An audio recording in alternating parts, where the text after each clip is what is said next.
Wymień czujnik i korby.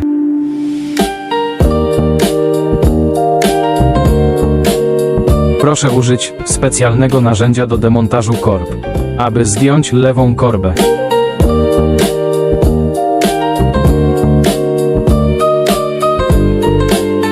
Zdemontuj czujnik.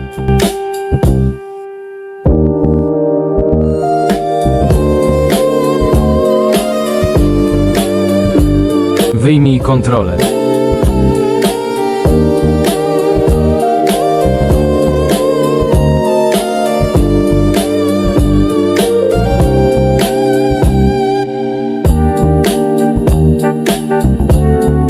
Zainstaluj nowy czujnik.